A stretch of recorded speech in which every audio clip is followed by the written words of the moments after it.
Hello and welcome back to Rage Gaming and more Monster Hunter Wilds talk. Today I want to talk about the big differences between Monster Hunter World and Rise. In particular, the highest points of those two are going to be the expansions, Iceborne and Sunbreak, and how the two very different games have kind of shaped Wilds. Wilds, in our opinion, is a bit of a hybrid between the two, but how far does that go? Really, I think the biggest and most obvious difference in between them is the feel of Rise being more arcadey. The idea that it felt a little bit out of touch with reality in a kind of classic, this is certainly a video game way. You know, the physics and the crazy things you could do. But let me be very clear, that is not a bad thing. In fact, it was really fun and very unique for the series. Say, the wall running, the way we could be up in the air in a moment to dodge an attack using a wire bug, the crazy things they let us do with the concept of silkbind attacks. That craziness also led to the scroll system that let us swap between two very different setups for a weapon mid-fight. And all of that led to very specific design for monster fights, which felt a lot more like boss battles than they did in World, which was much more monster that you're hunting, if you get what I mean. The point I'm trying to make is that World was unique for the series, and so was Rise. World brought back that hunter feeling and was much more grounded than the crazy arcade feel that was Rise. So, with Wilds being the concept of a middle ground, a hybrid, how does that play into making Wilds feel as good as it does? Well, I think it's clearly based off of World with the big progression behind it. A lot of people refer to Wilds as kind of Worlds 2.0, but I don't think it's entirely fair. It has woven in many aspects and mechanics from Rise to bridge the gap between the two. The question is, have they achieved that successful hybrid, or did it mess with some things a bit too much to do that? Obviously, I'm thinking about the big changes and the big topic that is insect glaive. Today then I want to highlight the combination of the two styles and the results in Wilds. So here's just a variety of examples to tell you what I'm talking about. Something that really hits for this game is the general change of most weapons actually being able to attack and move at the same time during various attacks or combos to free up control and movement massively. Obviously, I'm a dual blades main, and the change to blade dance is a big one. Instead of being an attack combo you activate with a button press, and now you're standing there watching your hunter do this animation, you can now do it in 3 parts. This allows you to not continue the combo and therefore not get stuck in it. But it also allowed them to continue the length of the combo, so it's now a lot longer and has new animations, which is awesome. And within that combo, because of Demon Flurry, you can move in a small distance any direction. Another example would be, say, SNS. If you use any of the light or triangle attacks, the kind of slash attacks, you are able to move during those attacks. So you can interrupt whatever you're doing, send out a slash, and allow yourself to slightly sidestep around the monster or the target. A third example would be, say, the spirit combo for longsword, and how you're actually able to move quite a lot of distance during that. It's kind of like sideways, left or right, backwards or forwards, but the distance is a lot, and compared to being held in place and stuck in that combo, it's a big change. In fact, when I think of longsword and the way that it can kind of combo off of most anything into a special sheath or foresight slash, you are so much less restricted when using your different combos, whether it's movement or what you're going to combo into. Another example of that would be the hammer and how that's able to combo into spinning bludgeon off of most any combo or attack. And that can always be comboed into the new offset swing. That's the upswing, the golf swing style attack at the end of the light combo, which is yet an offset and can even be held. So yes, it's a big change across the board for the weapons that has massively freed up the way that we move and interact with a monster, and how we can kind of get away with more things. On top of that, obviously, we have the focus mode aiming, which has become ultra helpful to, I think, every weapon, except maybe, you know, the ones already aiming like bow and bowguns. I remember when I first tried it, the focus mode, I figured, okay, this is going to be really nice for slower weapons. And the obvious example of that is going to be a greatsword. The fact that it allows you to full turn is ultra kind beyond the normal measures of that kind of free-form aiming. That applies to most every weapon though. Being able to turn aggressively during a combo or during an attack, it's just something we've not been able to do to that extreme measure. And like I say, it applies beyond greatsword. A faster weapon like longsword, when you're doing your longer combos, the 4-parters, and ending with a round slash, I would find often that round slash, you got to really turn that to make sure you hit it. Sometimes, say you've just gone for a foresight slash, you're just going to miss the follow-up hit, and then you can't do the follow-up round slash. So it's very important that you consider the angles that you're going to land in when you're pressing your buttons. That is not so much the case in Wilds anymore because of focus mode. No matter what I'm doing in a longswords combo, I can pretty much turn 180 and make sure I get the next hit, or say the really important one, the round slash, because of focus mode aiming. Even faster weapons, like dual blades, I find focus mode incredibly helpful. When I first engaged with the system, I did not think it would be the case, but it's something as simple as maintaining your aim on the target while you move left or right. Say the blade dance combo with the little movement in it, like I just said, you're able to just aim at the weak point, say the head, and move around evading attacks and maintaining the weak point damage the whole way significantly easier than before. So not only is it actually a big deal for new players learning the game and being accurate, I am worried about ever not having it in the future because it just feels so much better than I expected it to. Are those two things particularly arcadey? Well, I do think they're pushing in that direction. Another thing that I personally don't really feel, but is definitely a big issue in the community, is hit stop and the complete lack of it in Wilds, resulting in kind of floaty or weightless hits. This feels worse, it would seem, for slower, heavier weapons like greatsword, hammer, switch axe, and so on. Hit stop is very simple. It's the idea that a hit will collide with the target and then have a pause before it kind of passes through. Without that, it means the hits don't have the same stop weight, which, you know, is a complete non-issue for faster weapons like dual blades or even longsword with its more counter-focused gameplay anyway, or any fast combo that you have. For heavier, slower weapons though, it is noticeable, and it's something that's really bothered, say, Josh as a greatsword main. I've seen the community be kind of, not split on it, but only like a certain section actually seem to care about it, but it's another kind of way that they've changed things. But the thing is, hit stop was still a thing in Rise. Another detail that Josh mentioned to me actually for this video is the whole World and Iceborne versus Rise and Sunbreak, the way that you find monsters.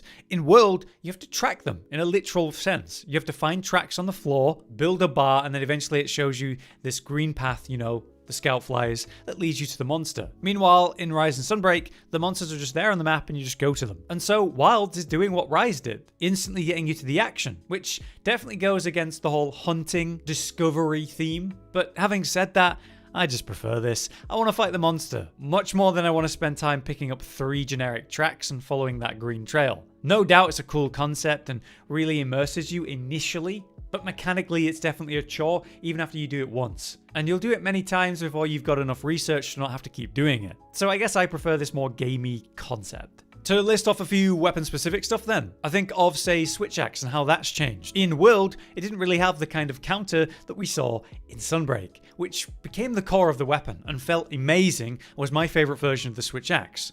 When you would land that counter attack in Sunbreak, you would be able to instantly follow that up with a super heavy hit, kind of like the full release slash that we have in Wilds. The problem, I suppose, was how it became the center of the weapon and kind of allowed you to go toe-to-toe with whatever was being thrown at you. So in Wilds, they brought it over, but in a different way, a more skillful way. You have the offset attack, which requires specific timing and needs to be used in axe mode specifically. And then you have the sword-specific counter, which is really not good. No doubt is it nice to have a counter, I'm not saying it isn't, but the problem is that it forces you to do this 2-swing combo instead of a big juicy hit like we had in Sunbreak. Also, you're punished for using it for some reason. So you land a counter and you take chip damage, but it's hard to call it chip damage when it deals so much. Not to mention the fact that the monster doesn't even react to your counter like it would say in Offset. So I really hope they rebalance that, but that's a different topic. Another one that I could go for, say, is the Dual Blade's Demon Dodge, their perfect evade. What we had in Rise was the Silkbind counterattack, and that's basically the same thing here.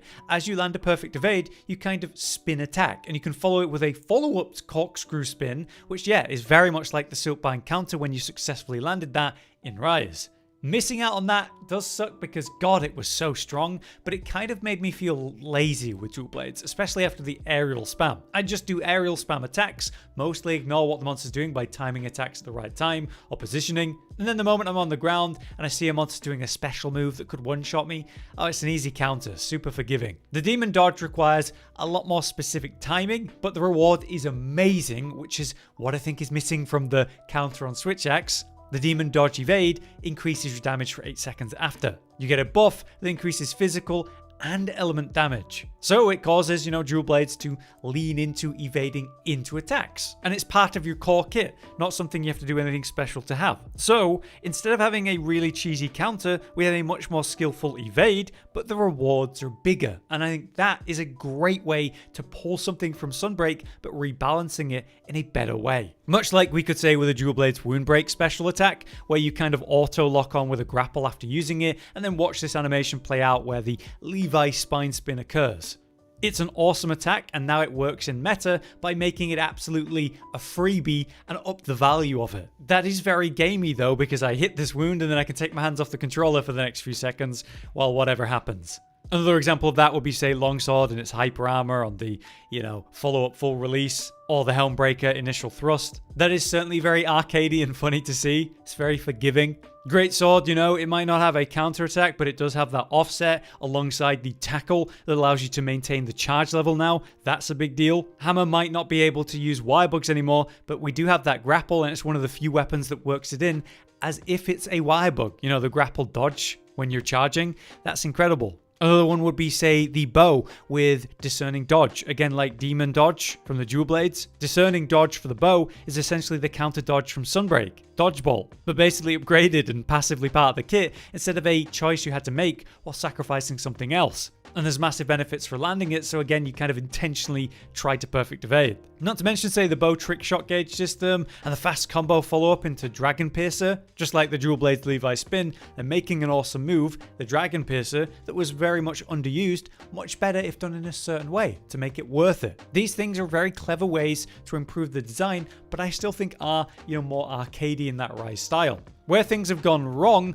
would be, say, the insect glaive and its over redesign, I suppose, is a fair way to look at it. Its new core loop is about building and spending your essences from the Kinsect aggressively on the super powerful spin attack. You're able to generate your Kinsect essences so much faster and easier because you're able to attack with the Kinsect at the same time instead of having to aim and throw and pull it back and aim and throw and pull it back. Not to mention also the wound special attack, giving you all 3 essences immediately, and the Kinsect can store all the essences at once, so yeah, great collection there. So they've taken away a kind of older classic style of the Kinsect, which is that minigame of building your essences, and they've changed the spending of it, as it were, because they've changed the core infinite combo, and the new combo that you're going to be doing to maintain high DPS is by spending those essences. Also, obviously, they removed the bounce.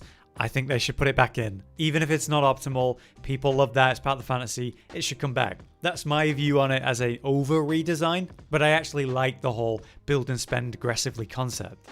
A weapon that did get a massive redesign would be, say, Gunlance. The big core changes there, but it was way more grounded compared to the Rise version. I actually feel that it's less arcadey in this version, yet much more functional, and obviously, my god, is it strong. But yeah, that's a lot of specific examples thrown at you. Overall, I just appreciate that they've tried to make these changes for the sake of fun, ultimately. And most cases, I think it's gone very well and has been received very well. But let's bring it to the point of the discussion, a conclusion. On a scale of 0 to 10, 0 being, this is full on just World 2.0. Meanwhile, 10 being full on, this is Sunbreak 2.0. Where is Wilds on that scale? In my opinion, I feel that Wilds is still much more like World than it is Rise, or certainly Sunbreak. It has that incredible familiar feel of World, and visually, certainly, but also in terms of that grounded feel, compared to the arcade-like feel of Rise, and especially Sunbreak. This is not to say that Sunbreak's unique style was bad, like I said, it was incredible for its own take on Monster Hunter, but I must admit that I prefer Iceborne, and so I do feel that Wilds leans more towards that. So overall, on this 0 to 10 scale, I'd say it's about a 3. Not quite the middle like a 5, but yes, more like World. Certainly though, weaving in big changes and details from Rise and Sunbreak. I think they've done it in a really slick and smooth and overall not invasive way. I'm very happy with it. And mainly, I just can't wait to get to play it again. It's kind of cathartic to make videos and talk about it. Let me know what you guys think about it though, and if there's any other details you'd reference for this topic. Until next time then, I've been Hollow, you've been you, and thanks for watching. Josh, Cotton, and Hollow with the videos, dropping the humor like a hammer on your tippy toes, bringing entertainment on a daily arrangement to take our insanity and turn it into entertainment. Yes, I said entertainment twice, to reiterate that it is nice to look into your faces on a mostly daily basis when you let us in your homes to make the whole world a stage. Goodbye.